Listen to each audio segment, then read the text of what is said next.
नमस्कार, जय हिंद। आप सभी का स्वागत है इस सेशन में। This is Chandramouli in front of you and we are meeting in a dynamic session. इस मीम को देख के आप समझ रहे होंगे कि किसकी बात की जा रही है। कांतारा मूवी वाकई में बहुत ज्यादा हिट भी जा रही है, अलग अलग वर्जन्स भी आ रहे हैं उसके, क्रिटिक भी अपने ओपिनियन दे रहे हैं और लगभग काफी अच्छी एक्टिंग का उसमें देखने को मिला है। पर खैर, यूपीएससी एस्पिरेंट्स को इससे क्या ही मतलब है। हमें तो देखना है कि हमारे लिए कोई ऐसी चीज तो उसमें नहीं आ गए। तो इस मीम को देख के समझ सकते हैं and this is something original that I have created कि यूपीएससी वाले जरूर देखेंगे और फिर क्वेश्चंस बनाएंगे इधर उधर से। तो आइए, आप सभी का स्वागत है और देखते हैं कि कहां से क्या प्रश्न बन सकता है। अब इस चेहरे को आप बहुत दिन से देख रहे हैं और आप समझ सकते हैं कि हम लोग कोशिश कर रहे हैं आपको बेस्ट कंटेंट देने का, और जहां हिट करे वहीं क्वेश्चन बनने की कोशिश हो जाएगी। टॉप एजुकेटर्स यहाँ कोशिश करते हैं आपको बेस्ट कंटेंट देने का। यूज करिए जल्दी से इस कंटेंट को क्रैक कर लीजिए, एग्जामिनेशन को। ये टेलीग्राम चैनल है, अगर अभी भी कोई ज्वाइन नहीं किया तो कर लीजिएगा। और this is my group Chandramouli SIR, आप ज्वाइन कर सकते हैं इन दोनों चीजों को। आज एक सेशन होने वाला है 31 अक्टूबर 2022, 7 बजे एक सेशन होने वाला है, एक स्पेशल सेशन जिसमें हम आपसे बात करेंगे इंटरव्यू की और काफी चीजों की। तो आप सभी का स्वागत रहेगा, वहां पे जरूर आइएगा। चालू करते हैं आज का सेशन। और कांतारा मूवी को देखने के बाद कुछ चीजें हैं जो वाकई में यूपीएससी हमसे पूछ सकता है। इससे पहली चीज है भूताकोला।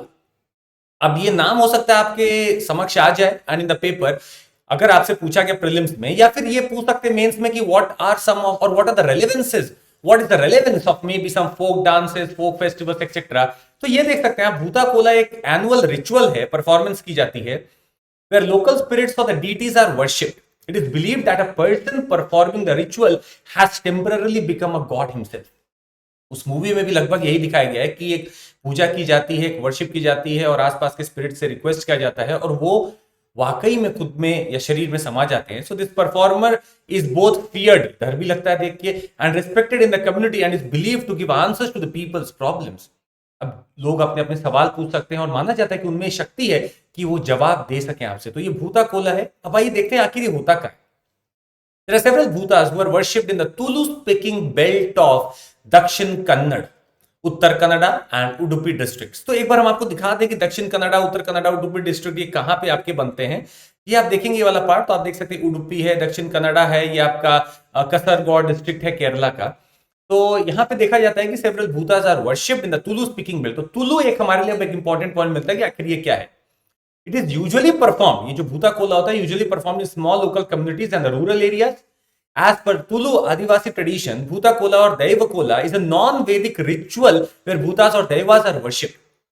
अब यहाँ पे एक विवाद भी चल रहा है कि क्या ये ब्रह्मानिकल ट्रेडिशन का है या फिर ये आदिवासी ट्रेडिशन का है। तो यहाँ पे एक डिबेट भी चल रहा है और अभी एक कोर्ट का जजमेंट भी आया है कि इसका कोई भी ऐसा जो सॉन्ग है उसको गाना नहीं गाना है, आपको अपने मूवी में नहीं दिखाना है, क्योंकि लोग इसको कह रहे हैं कि ये ब्रह्मानिकल ट्रेडिशन भी है और इसीलिए बनाया गया है। पर लोगों का कहना है कि नहीं, ये ब्रह्मानिकल ट्रेडिशन से कहीं भी मतलब नहीं है, इट इज नॉन वैदिक ritual. Idol representing the Bhutas are taken out in procession to the beating of drums and bursting of firecrackers. Widely believed that spirits protect the village from unfortunate incidents. तो एक बहुत अच्छा यहाँ पे संबंध दिखाया गया है इन्वायरमेंट का लोगों के साथ। तो कैसे स्पिरिट प्रोटेक्ट करती है विलेजेस को, एक अनफॉर्चुनेट इंसिडेंट ना हो वहां पे, कैसे प्रोटेक्ट करती है। So it's a natural force that is protecting us. A trained person will have to perform this ritual. The dancing and the puja ritual is accompanied by drum and the music, and the performer carrying a sword and jingling bells imitates the devil. और खैर समझने की कोशिश करते हैं। अब यहाँ पे तुलु की बात हो रही है, तो आइए तुलु एक लैंग्वेज है जिसकी बात कर ली जाए। कहा जाता है तुलु एक द्रविडियन लैंग्वेज है, spoken mainly in the two coastal districts of Dakshina Kannada and Udupi of Karnataka and Kasaragod district of Kerala. तो लगभग आप देख सकते हैं ये हमारा उडुपी है कर्नाटक का, ये है दक्षिण कन्नड़ा आप देख सकते हैं, और ये कसरगोड डिस्ट्रिक्ट है केरला का। तो यहाँ पे मेनली कंसंट्रेटेड है हमारा तुलु, जो कि द्रविडियन लैंग्वेज है, spoken mainly in this coastal district. Coastal district में ये लगभग अपना प्रभाव बनाई हुई है। कुछ ऑर्गेनाइजेशंस आती हैं और वो बोलती हैं कि demanding official language status to Tulu in Karnataka and Kerala and received an overwhelming response. तो तुलु के लिए काफी दिनों से डिमांड चल रही है कि आप इसको एक ऑफिशियल लैंग्वेज का दर्जा दे दें, ताकि आप इसको जो हमारे जो भी शेड्यूल्ड लैंग्वेजेस है उसमें भी आप इसको ऐड कर सकते हैं। 2011 सेंसस को देखा जाए तो आप देखेंगे यहां पे 18 लाख देख सकते हैं लोग हैं Tulu speaking people in India. अब इतने अगर लोग इसको बोलने के लिए है, 1.8 मिलियन समवेयर, इतने लोग अगर बोलने के लिए तो काफी इंपॉर्टेंट लैंग्वेज लग रही है। Some scholars suggest that Tulu is among the earliest Dravidian languages with a history of 2000 years. It has got a historicity, it has got millions of people speaking it. और रॉबर्ट कैल्डवेल थे in his book a comparative grammar of the Dravidian और South Indian family of languages called Tulu one of the most highly developed languages of the Dravidian family. That means Tulu, हम लोग शायद रह के इसको नहीं समझ पाएंगे, पर तुलु का एक हिस्टोरिसिटी रहा है और एक बहुत इंपॉर्टेंट इसको कहा जाता है। और आपको हम बता दें, ये तुलु स्पीकिंग जो बेल्ट है, ये इनफॉर्मली अपने आप को तुलु नाडु भी कहते हैं, Tulu Nadu. This belt of may be Udupi, दक्षिण कन्नड़ा, कसरगोड, ये सब अपने आप को तुलु नाडु में ही मानते हैं। और मानते इसलिए क्योंकि वो इनका मन है कि जब एक समय था आपने तेलुगु बोलने वालों को अलग स्टेट दे दिया, तमिल बोलने वालों को अलग स्टेट दे दिया, मलयालम बोलने वालों को अलग दे दिया, तो तुलु नाडु हम इसी में से ही काट के इन्होंने बोला कि हम बना लेंगे। सो देवर इनफॉर्मली देवर स्पीकिंग कि मेरा ये तुलु नाडु भी आप इसको रिकॉग्नाइज कर सकते हैं। अच्छा, Tulu has rich oral literature tradition with folk songs लेकिन लाइक द पद्दना। पद्दना एक वर्ड है जो आपको याद रखना है, ये एक तरीके का फोक सॉन्ग का फॉर्म है, पद्दना। एंड ट्रेडिशनल फोक थिएटर यक्ष गंगा, जो हम बहुत अपने पढ़ते हैं हिस्ट्री की बुक्स में। I am expecting a question here. Paddana क्या है? It's a folk song form. ये आपका फोक सॉन्ग है और ये तुलु स्पीकिंग बेल्ट में ही होगा। आपका कर्नाटक और केरला का कोस्टल एरिया पकड़ लीजिए, आपको वही मिलने वाला है। So Tulu also has an active tradition of cinema with around 5 to 7 Tulu language movies produced a year। मतलब इस सिनेमा से भी काफी जुड़ा हुआ है और लगभग इसी को दिखाने के लिए कांतारा भी आपके सामने आई। Tulu films are being screened every day in Mangaluru and Udupi in at least one theater। So they are trying to do their best to preserve the language, to preserve its literature, and maybe to showcase that they have got a historicity of culture and they would like to scatter it to everywhere। यक्ष गंगा की भी बात कर लेनी चाहिए। यक्ष गंगा, जैसा कि आपने देखा, तुलु लैंग्वेज में यक्ष गंगा भी होता है। It's a traditional theatre form of Karnataka. तो यक्ष गंगा हम अपनी किताबों में भी पढ़ते हैं। ये एक तरह का थिएटर फॉर्म है कर्नाटक का। एक टेम्पल आर्ट है that is deriving something, some based on the mythological stories and the Puranas, performed with massive headgears, elaborate facial makeup and vibrant costumes and ornaments. Usually recited in Kannada, it is also performed in Malayalam as well as Tulu।